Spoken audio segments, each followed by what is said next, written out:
Are you curious about bodies, pleasure, and possibilities? And what about curious about what others are up to on the planet when it comes to pleasure, sex, and play? Have you considered what pleasure can do for your life, your body, and your bank account? Do you know something magical, delightful, and out of this world orgasmic is not only possible for you, but totally available to you? If you're ready to be the magical, sexual, sexy beast you know you can be, and you just need the tools to get there, you're in the right place. Now, here's the host of The Pleasure Zone, sensual movement artist, relationship and sex alchemist, Milica Jelenic.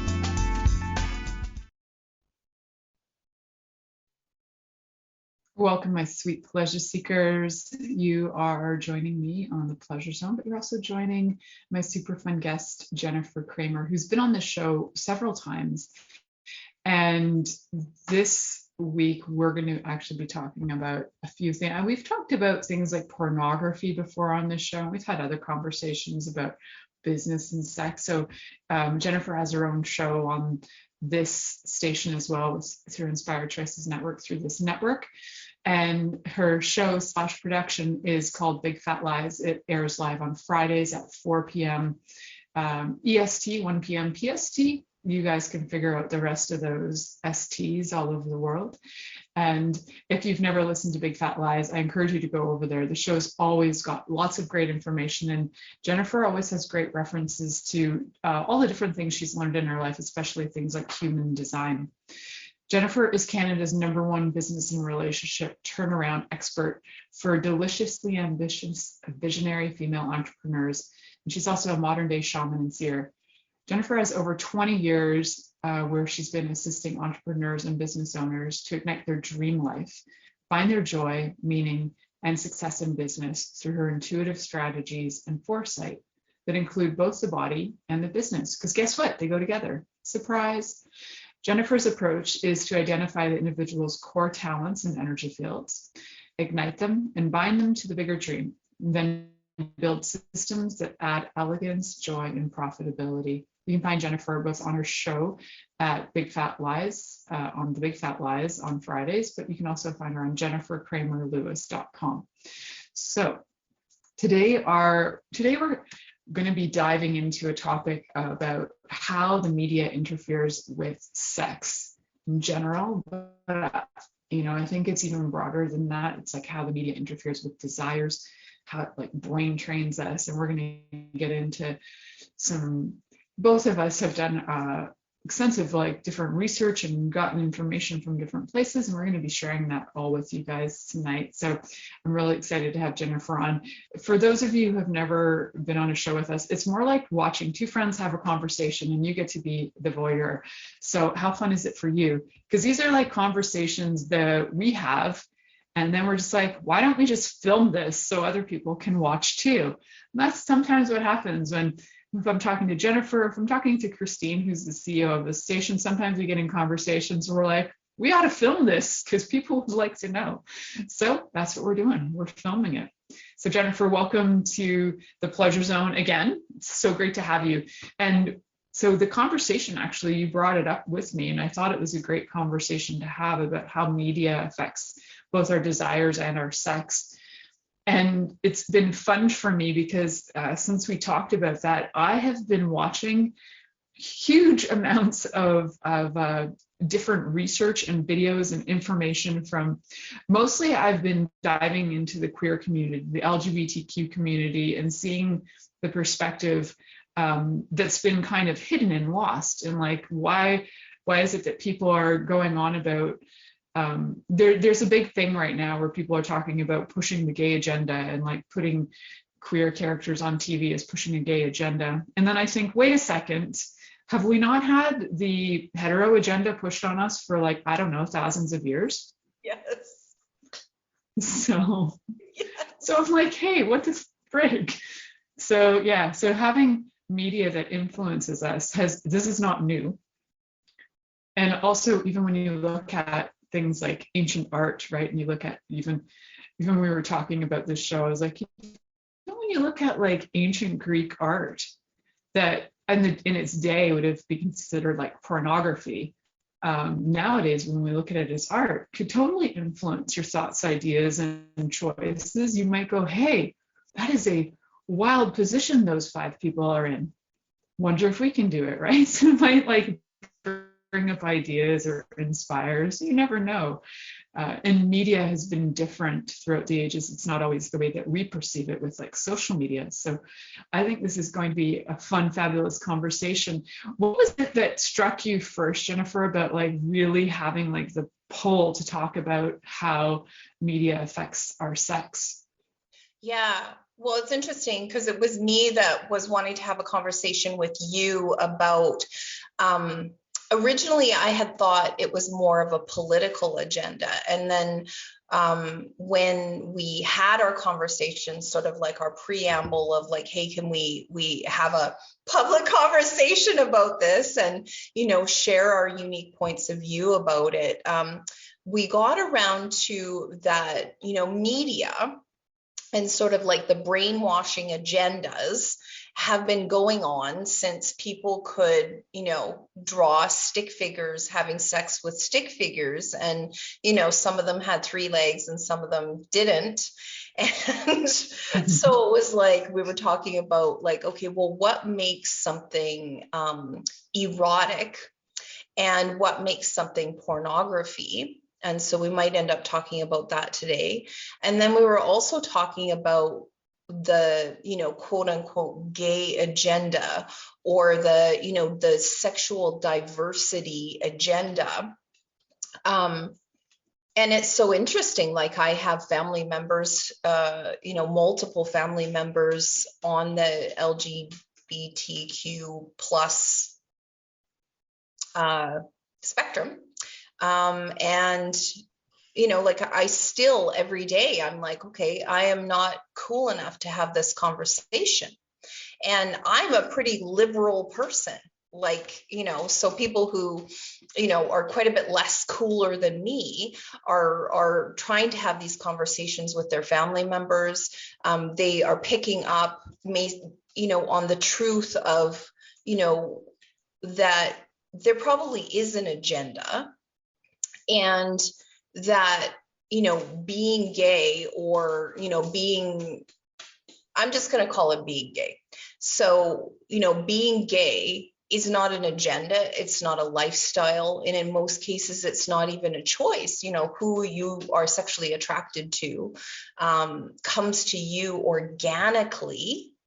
And then I really feel like media interferes with the organic desire that the body has.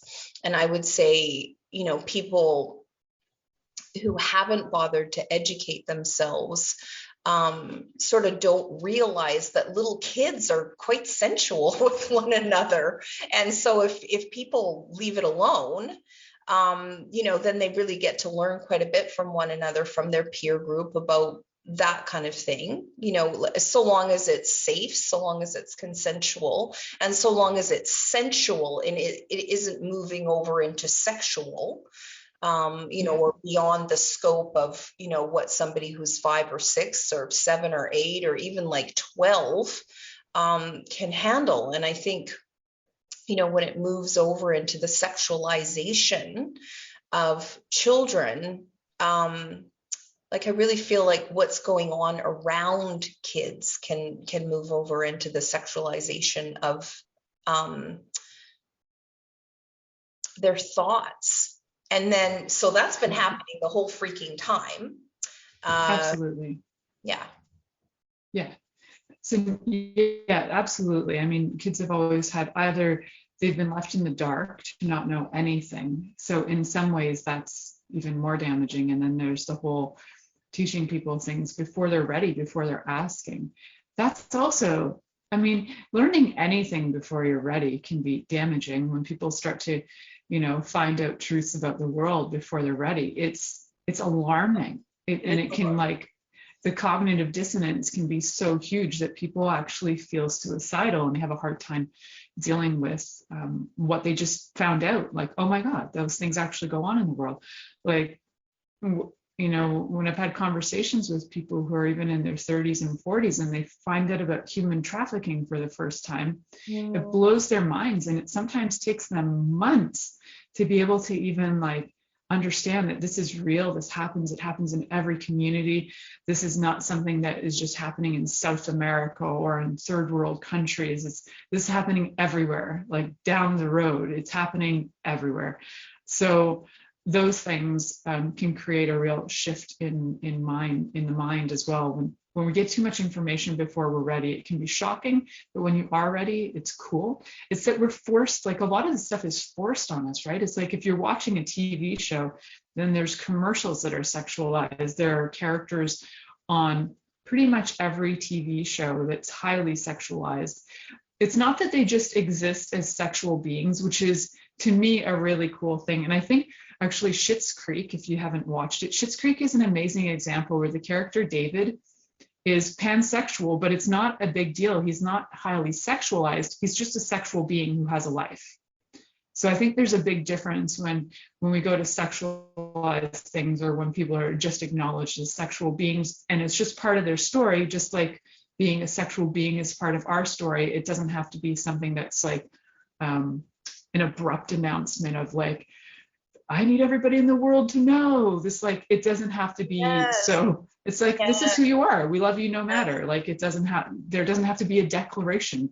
You didn't never have to come out of a closet because you didn't really ever need to be in one. And if the hetero agenda stuck you in one, and now you feel like you have to reclaim yourself. No, you don't have to come out of no closets, because if we stuck you in one, or if the hetero world stuck you in one, just you are you. You don't have to like come out of hiding. You can just be and exist. I don't know. I get on a bit of a rant about that stuff. I find it like very.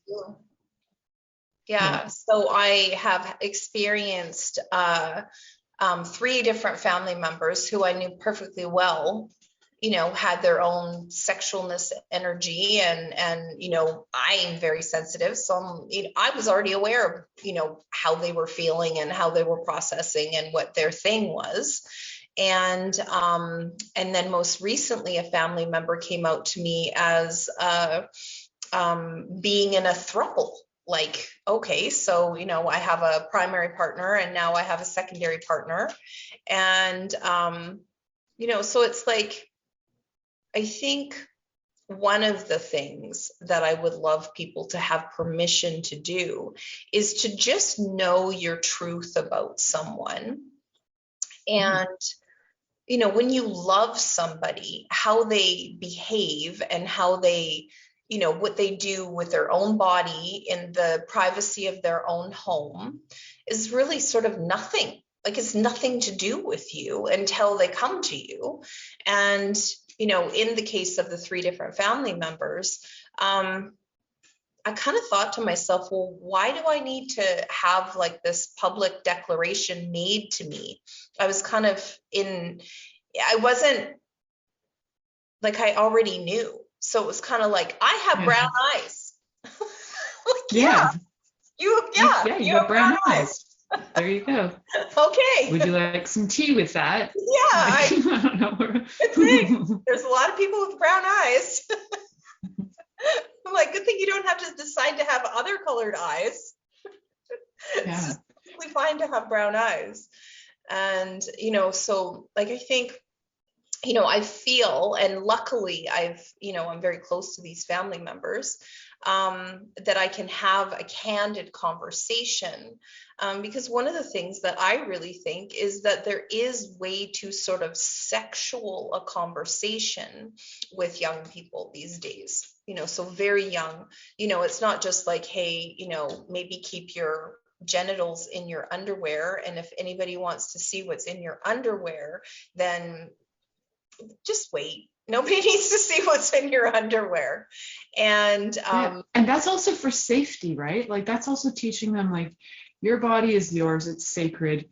Know your body first and foremost before anybody else goes around touching it. And I think that really comes in when it comes to things like child sexual abuse as well. Like, if you don't have the information that these are your This is your body from head to toe, and nobody has a right to touch any part of you, even if it's in your underpants or out of your underpants. That's your body, and unless they've asked permission, they do not get to touch it. And I think we haven't really given ourselves we haven't really acknowledged our autonomy over our own bodies, our sovereignty of choice with our bodies, right? So we always think, well, mommy and daddy can do whatever they want because they're mommy and daddy. No, the one thing that I like to always reinforce is this is your body, it's your choice. Even when Ziva was like 3 or 4 years old, I was like, what does your body need? Just because my body would like this food or my body likes cuddles doesn't mean that I get to cuddle you because I would like a cuddle. If you would like a cuddle and you would like to ask me for one, then we're good. And if I would like one and you're okay with it, then we're good. Mm-hmm. To try and like facilitate kids so they know that there are guidelines. Like we need to have some basic guidelines. Ask permission. That's a basic guideline. Ask permission. And then if you don't know that permission is required to touch your body, then stuff happens, right? Kids have this happen all the time. And you see it, actually you see it on TV all the time. You'll see people touching each other all the time with zero permission. And it's funny because in our house, we'll be like, whoa, that person just touched so-and-so with zero permission. Well, what the F is that? But it happens all the time. And it becomes so much part of our programming and our thoughts that, yeah, you can just touch so-and-so. So-and-so can touch you. There's no permission required. You can just touch anybody you want, anytime you want, no permission required. And that is such a weird message to be sending people. And also for kids, then they're questioning, like if there has been sexual abuse, and they're like, well, all I've seen as like visual representations in my life from TV or from other people or even in my family, nobody asked permission. It's just, you're supposed to just grant it. It's just part of an obligation. You have a body, you're obligated to share it. Yeah, it's weird. But when you really think about it, like how many TV shows have you ever seen where somebody actually asked permission? Even when it comes to like copulation, they might have a conversation and it might be really like cute between teenagers. Like, I don't know, are you ready? I'm ready. I don't know. And it's that kind of like vague conversation, but you don't get the bigger conversation even as adults. There's never conversation. There's never communication, which blows my mind. I'm like, that's the primary thing around intimacy, and sex is communication, permission. Probably the sexiest we don't thing talk ever. about it. Yeah, to like be like, ooh, and what would we do? Ooh, and where would we do it? And like, ooh, and ooh, like for me, I think that type of communication is so key. But then it's also what the kids pick up energetically, because I would say my kids are 6 and 7. I mean, they're adults now, young adults, 6 and 7 years older than yours. And we were watching a James Bond movie, like an old Sean Connery James Bond movie. And Sean Connery takes this like hard drive, like this little like microchip thing, and he sticks it in the back of this actress's bikini bottom, and then pats her bum. And both of my boys were like, oh my God. They were both no. And so, they were raised with that is some good job, mama. Yeah. And, let's have a talk about this. We don't just like grope people that we barely know. Yeah. And we certainly don't expect that we're going to get to stick anything in the back of anybody's bikini bottom without their consent. And it was so cringy, that movie. And I think it was from like 1980 or something like that. It was so cringy to them. We had to shut it off. That's cool. Yeah. So, not to say that the media is, completely complicit in the programming of young people or completely complicit in the programming of us. I also was talking about to Milica that I came across some like 1970s erotica. And there were actually, let's talk about that when we come back, because I think that was a really cool one, because that really intrigued me, and I'd like for the listeners to have to come back for that. So everybody, you're listening to The Pleasure Zone here on Inspired Choices Network. And if you'd like to hear the next part of this talk about media and 1970s erotica, come on back after the break.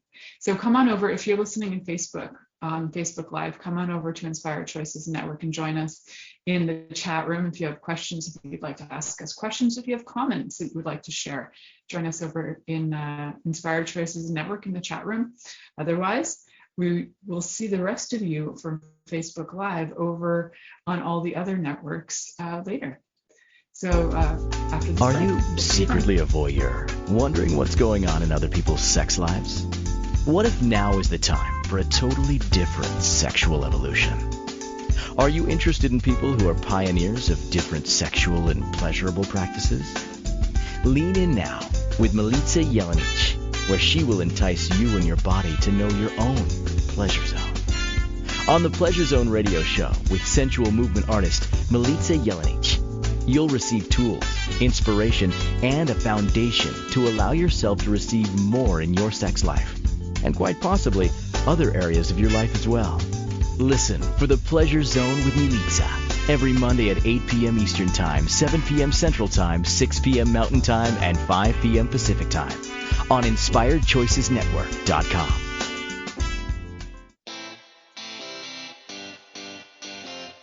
Are you a subject matter expert?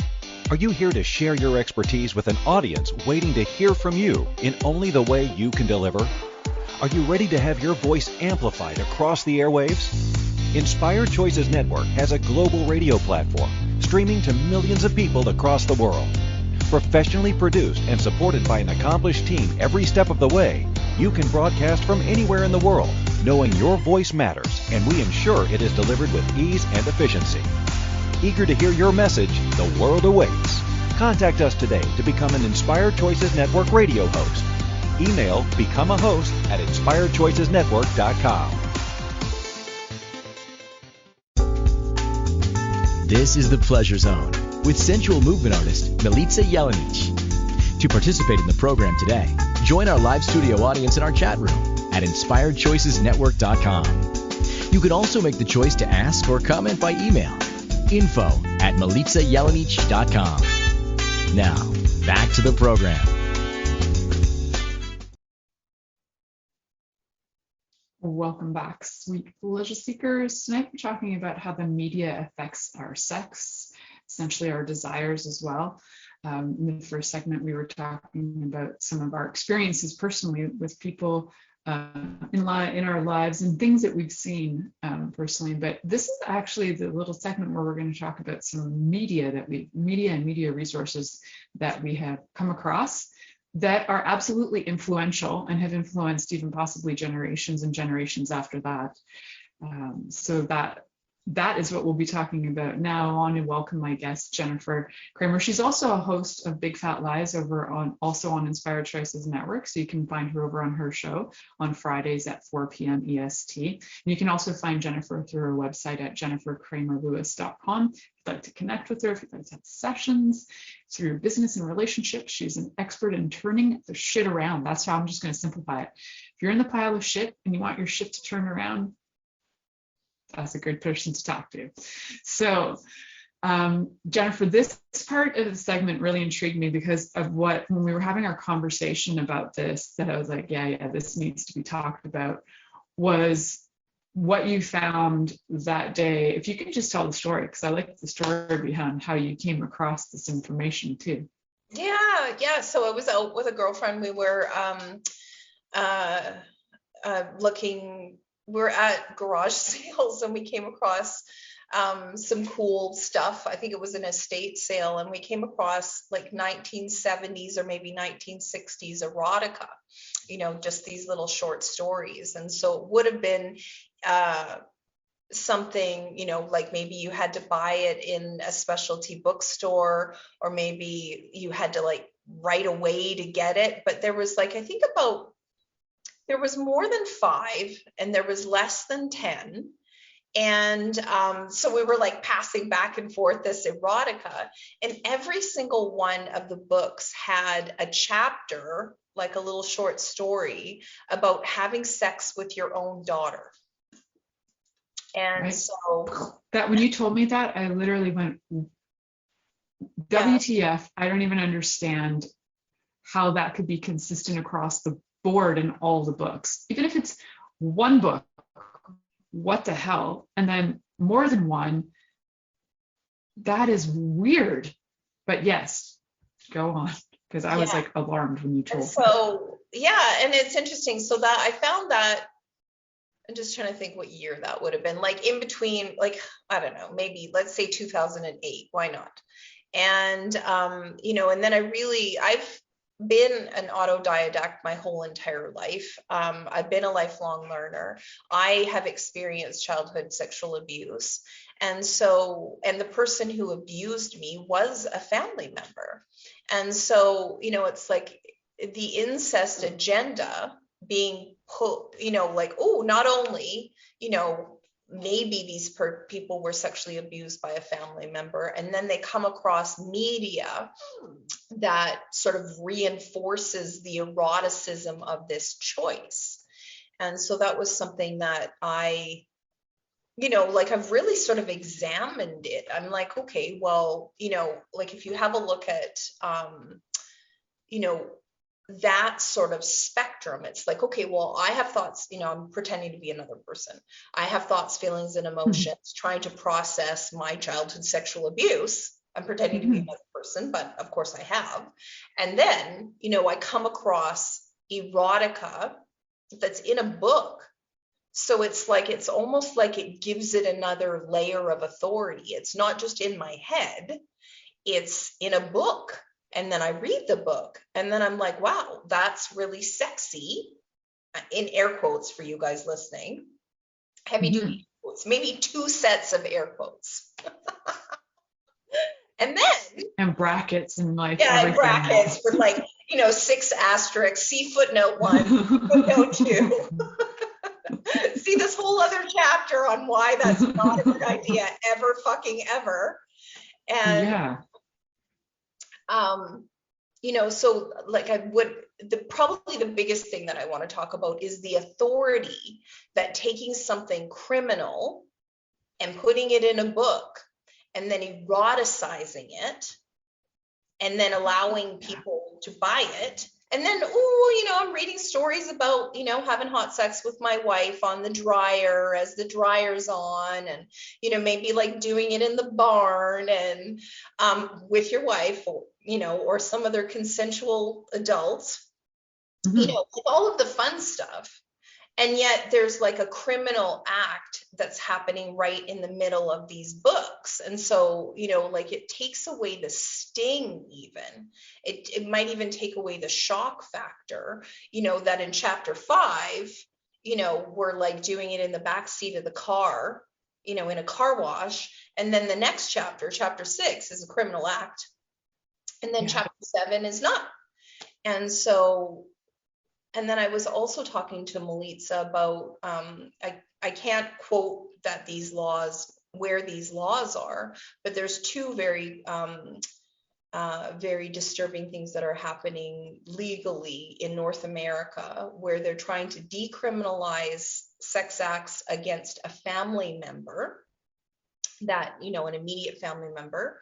And then they're also trying to decriminalize like sex acts or rape that happens if you're drunk. So if you're drunk or high, you're not responsible for committing sex acts against someone. So it hasn't, none of these things have been put through as law, but there's bills going through. So, if there is an agenda, the agenda is that, we're taking away the sovereignty of people, and I'm not saying this always happens to women. There's a huge percentage of men that have been sexually abused and raped.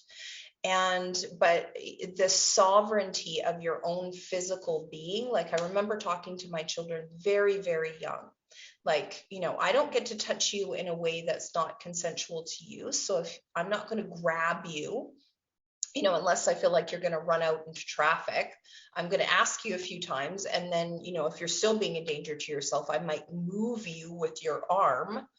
But again, this sovereignty of the body.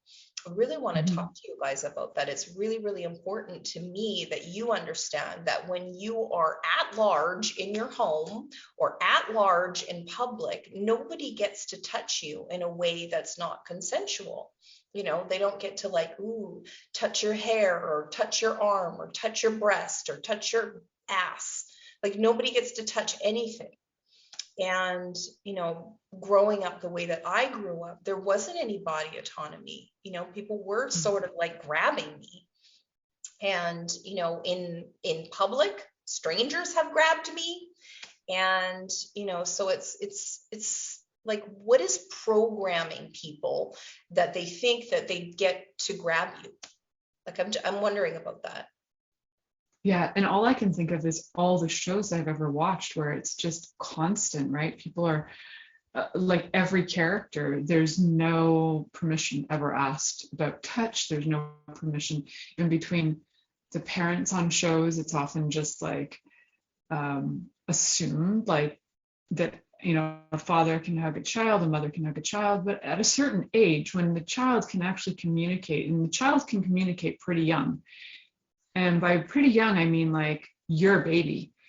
Like, Yeah. Ziva was months old, not even, maybe weeks old, and would make a very obvious reaction around certain people. And it would be like crying. It would be like, it would be like these facial reactions. It was a knowing, like this person isn't, I don't want to be around this person. And what happens to like 99.99999% of the population is that baby is pretty much told, shut up, don't cry, and you get to stay in that person's arms even though you don't trust them or like them. Yeah. And so from like day one, we're trained that you don't have a choice. You have to be around people that you don't freaking like. But so one of the things is like, yeah, we are actually in the presence of somebody you don't like. Cry all you like, it might actually make them leave. See what happens. Exactly.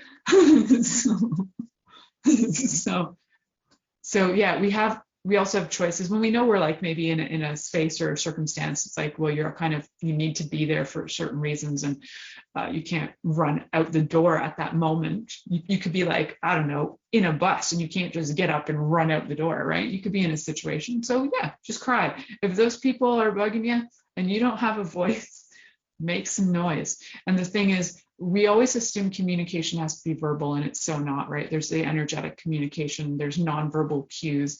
And of course, we do have verbal communication and written communication. We have a million ways to communicate. So with all these ways to communicate, isn't it funny that we don't use them when it comes to other people's bodies? And when it comes to sex, we just throw them out the window. Like, no, I have a feeling and an urge, so I have to like jump on my urge without any permission asked or granted. When you, like, to me, so listeners out there, when you think about your life, how many times have you been touched in your life with zero permission granted? Mm-hmm. More than 5, maybe? More than 5,000? Probably a lot, right?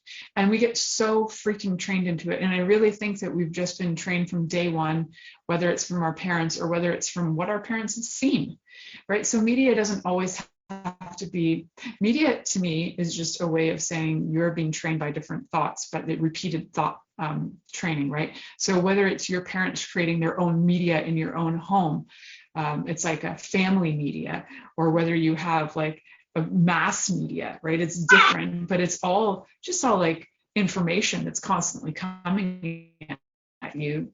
And if you're being told the same message over and over again, this messaging is media in a way. So it's just my thought on it. So your parents can be creating their own media in your home, saying, you know, these are the ways we behave. You have, like when I was little, I had to kiss. Not on my mom always said I had a choice, which was even more conflicting because my dad would tell me that I didn't.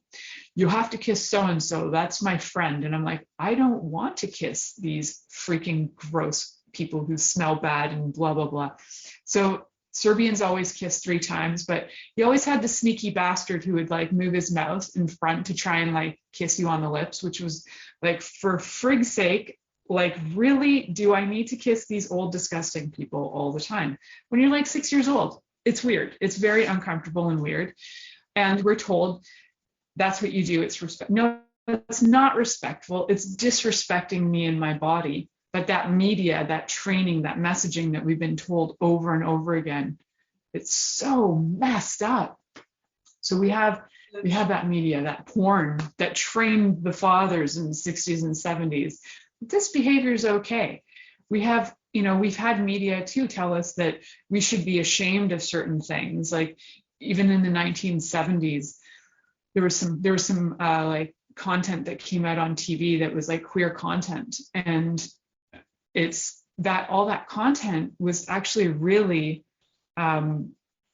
it was always that the characters were, there was either problems with them emotionally, or that they were like being regarded as foolish, but they were never really regarded as like stable human beings who love one another. There was actually a really fine example in Barney Miller. I was watching a bunch of stuff about how media has portrayed characters throughout time, and Barney Miller had a great example of, they had a there was a gay guy in the first season, and he was portrayed as very like out there, a criminal. He was flirting with everybody and anything, and he was just like an out of control, over the top gay guy. And then they realized that the entire gay community had a backlash, and they're like, what the hell? Why are you portraying us this way? We actually have stable relationships. So the next time they brought the character back, he had a relationship, and he had a stable relationship, and they were like growing and living together. And so the way that even people have been portrayed for their sexuality, for their choices, has not actually been very kind at all. So then even if you are feeling, if you're like growing up and you're like 14, 15 years old, and you're seeing things in movies and TV, and you're being told like, if you're gay, this means that you're going to be this out of control whack job. Well, then I certainly don't want to be that, because I don't want to relate to that. So what am I going to relate to? I'm going to relate to a cisgender hetero guy over here, but I can't relate to him, but I'm going to really try and force myself to, and then trying to squish your values into something that doesn't fit you. It's like, can you actually wear those shoes? No, Cinderella. You can wear those, but your sisters can't, right? So it's like, to me, it's like trying to squish yourself into this stupid stuff that just doesn't fit. And we've been told repeatedly, this is what you need to relate to. And so media absolutely tries to find ways for us to relate to characters, whether it's in stories, like the stories you found at that place, or whether it's in movies, TV, all of that. It's about how do we relate, right? I just went on a rampage, but by all means, jump in. I do have something to say, and I think it like wraps around, because one of the things that I said to my kids is, it's okay just in these circumstances to yell fuck off or fuck you. And so if I can hear you and you yell fuck off or fuck you, I'm coming running your way. But guess what? If you yell fuck off or fuck you to somebody who's trying to touch you, or somebody who's trying to like abduct you or whatever, making you feel creepy, then what will happen is immediately all of the adults will look at you as the bad kid, but they will take you away from the person who is abusing you or making you feel unsafe. And then the minute I get there, I will solve it, because that's our code word. Fuck off or fuck you is our code word. That's awesome. And so I'm thinking, like, as an adult, like, I would really love to give people permission to yell fuck off or fuck you more often. Like, I think it's an underused phenomenon. Like, if somebody tries to grab your ass in the workplace or on public transit or at school, like I had somebody grab me full frontal, crotch grab in like grade 4. What the heck? What? Grade 4. And, like I talk about on my show, I'm like, I selected all of the most interesting abuse and trauma in this lifetime. But, had my mom given me like the code word where I could have been fuck off, and then everybody would have looked, I would have gotten in trouble shortly, but I would have been removed. I would have been removed from the person. And, you know, because as it was, I had to deal with it myself. I think I might have kneed the kid in the crotch. And then I went to the office and told them, but I don't know that my mom was ever called. I don't, you know, like no counselor talked to me about, you know, consent or, you know, anything like that. And so now I'm a 50-year-old woman. I'm navigating my life from the place and space of being anxious about sexual what do I want to say, sexual attention, you know, and I'm not an ugly person. So it's like, you know, sexual attention could happen for pleasurable reasons. They don't have to happen for traumatic reasons, and the person doesn't need to be coming at me. But there's like a navigation approach that I think, you know, that this media has put women and men on the defense for different reasons. And it's not correct.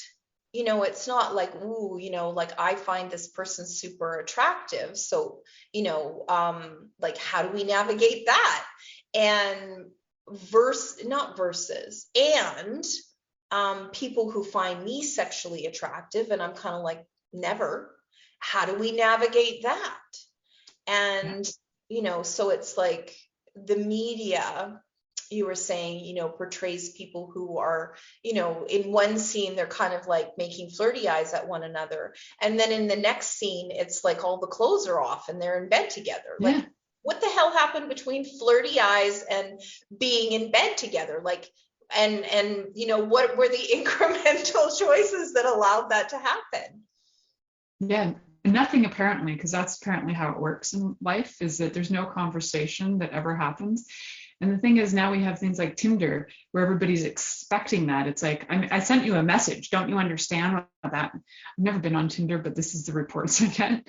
And it's like there's like this expectation, right? Of like, I sent you a message, so you're supposed to want to have sex with me. That's it. It's like an unspoken thing. Like, no, we need to actually have these things spoken, written, discussed verbally, sign language. I don't care how you're doing it. There needs to be permission. Consent and communication are key, always, for everything. And when there's children involved, there is no consent because they are not old enough to consent. So, you know, even if you're like, but I you know, like, some people actually believe pedophiles should have rights. I'm going to go bold on here, and I think, why? So they have the right to go and live on 50 acres by themselves without internet access. That's right. Not even go live in a hole, and that's it. That's all you get. But anyways, that's my interesting opinion. And I do understand that there's probably been a hell of a lot of trauma, but let's not perpetuate the trauma by bringing that back and doing that to more people. If, you know, I don't have a lot of things to say that will be kind on that front, so I'm not going to go there right now. Either. But when we have like children who are now also, so in our area, children are I believe it's all of Ontario, but I recently got a report from a friend of mine who's a teacher who was told that grade 3 and 4 children are supposed to they have homework that involves masturbation, and then they're supposed to talk to the parent of the other sex. So say you identify as a girl, you're supposed to talk to your male parent. They're assuming you have two parents that are different sexes, which is already farce. Anyway, so they're assuming this, and they're also assuming the binariness of all of it. But anyway, you're supposed to masturbate and discuss it with your parents. Your parents are supposed to write a report. That report goes back to the teachers, and those teachers are supposed to actually fill out information. I don't know where that goes, but why? Why is this homework existing for grade 3 and 4-year-old children? It's so interesting. Yeah. Some kids are so erotic. Like, I know a girlfriend of mine, her daughter was like 2 and was just getting herself off as much as she can. So she was just like, okay, go to your room, bye. And and that's just like an understanding. That's private. You go have fun. You do what you want. You just go do it in your own time. Yeah. Yeah. And then so I was very late to the like, oh wow, I can do that to myself bus.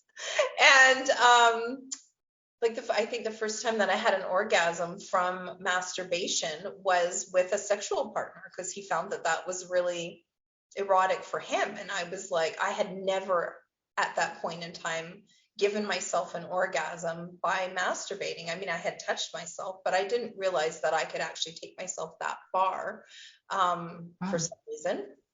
And so, like it's having conversations with people who aren't ready. Like I remember my mom, who was very liberal. I mean, she did a good job of a lot of things. I do talk about my mom a lot on my show.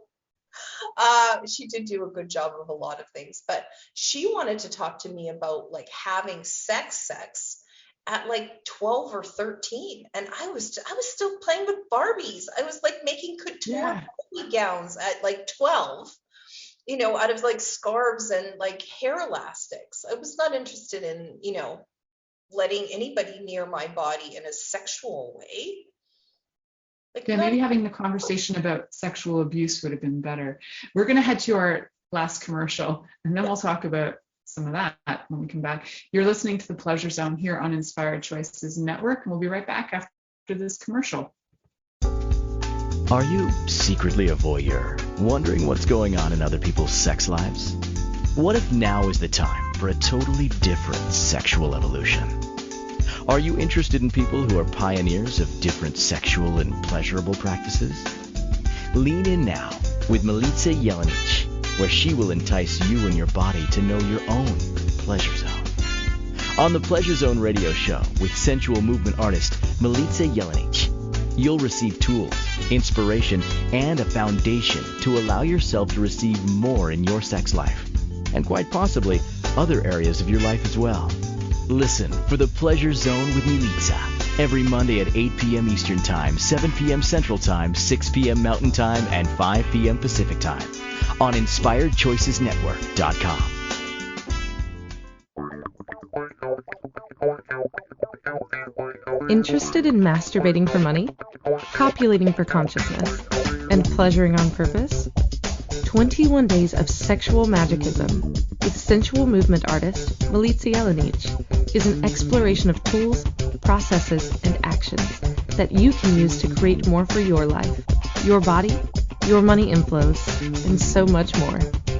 Graduated learning for all levels of interest. Learn at your own pace via video classes or join the yearly live class. Take a peek at www.milicajelenic.com.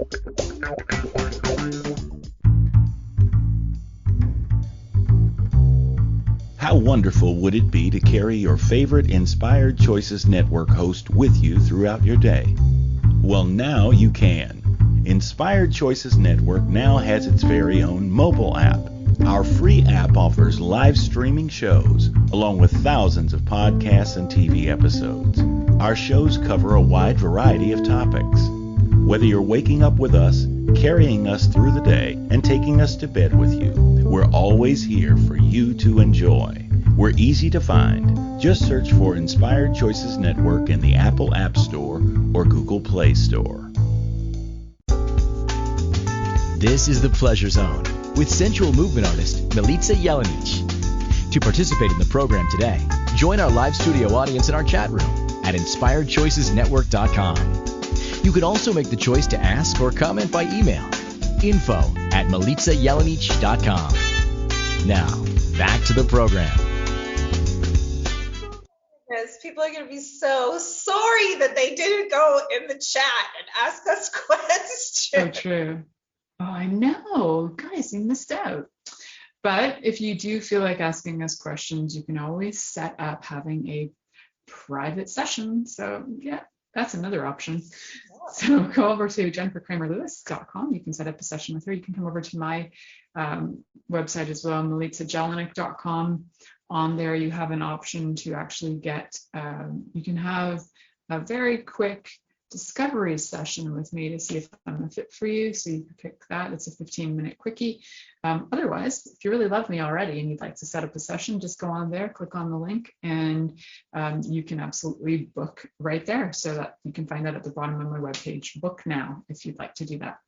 So we've been talking about media and how different things have definitely influenced people in the way they feel, think, and then also how for some reason there's been this surge for different things going on politically when it comes to the actual politics itself, with some bills that are trying to be passed. And when we find out what those are called, we will add that information to everywhere, every social media outlet we have, so that everybody can go. Either if we find a petition, we'll get that out there as well. And if we don't find a petition, we'll be making one, because nothing about those new bills makes any freaking sense.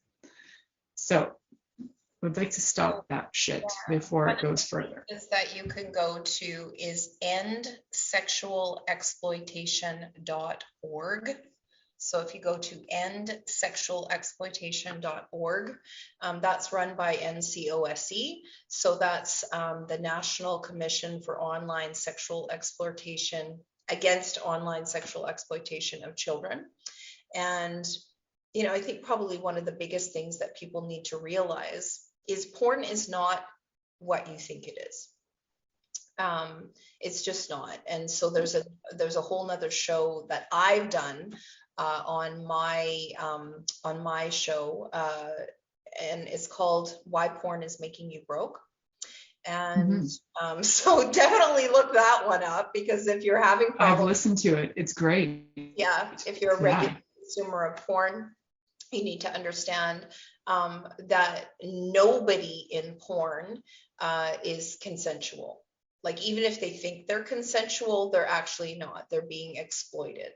And, you know, if you go back to the origin source code of, you know, them as a being, you know, they're probably supposed to be like a painter or a dancer or, you know, like an arborist or a farmer, not, you know, playing Lego with body parts. So you're telling me that in human design, there's no human design that shows up as pornographer?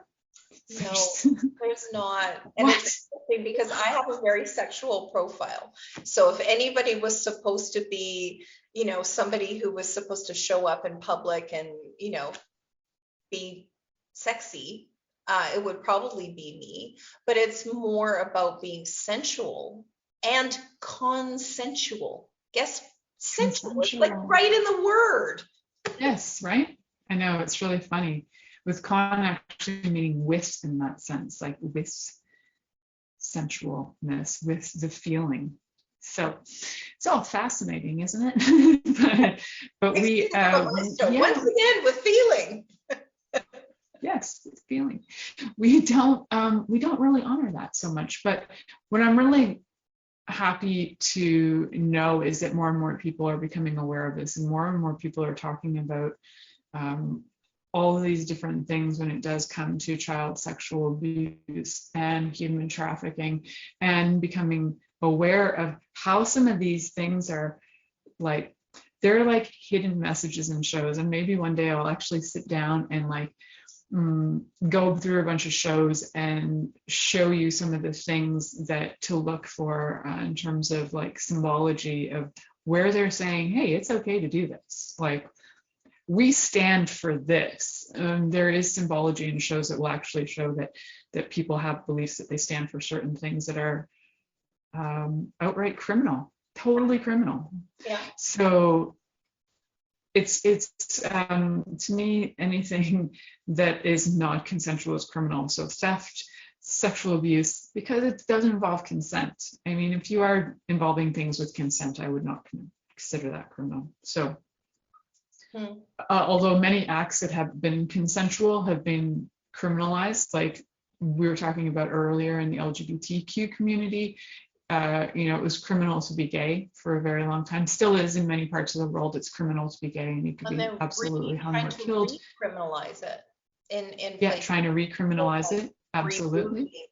Removing the option. And I would say, that's probably the biggest thing, for me. Thank you for listening to The Pleasure Zone with sensual movement artist Milica Jelenic. The Pleasure Zone returns next Monday at 8 p.m. Eastern, 7 p.m. Central, 6 p.m. Mountain, and 5 p.m. Pacific on InspiredChoicesNetwork.com. We hope you'll join us. Until then, have the best week of your life by choosing to be turned on and tuned in to your body.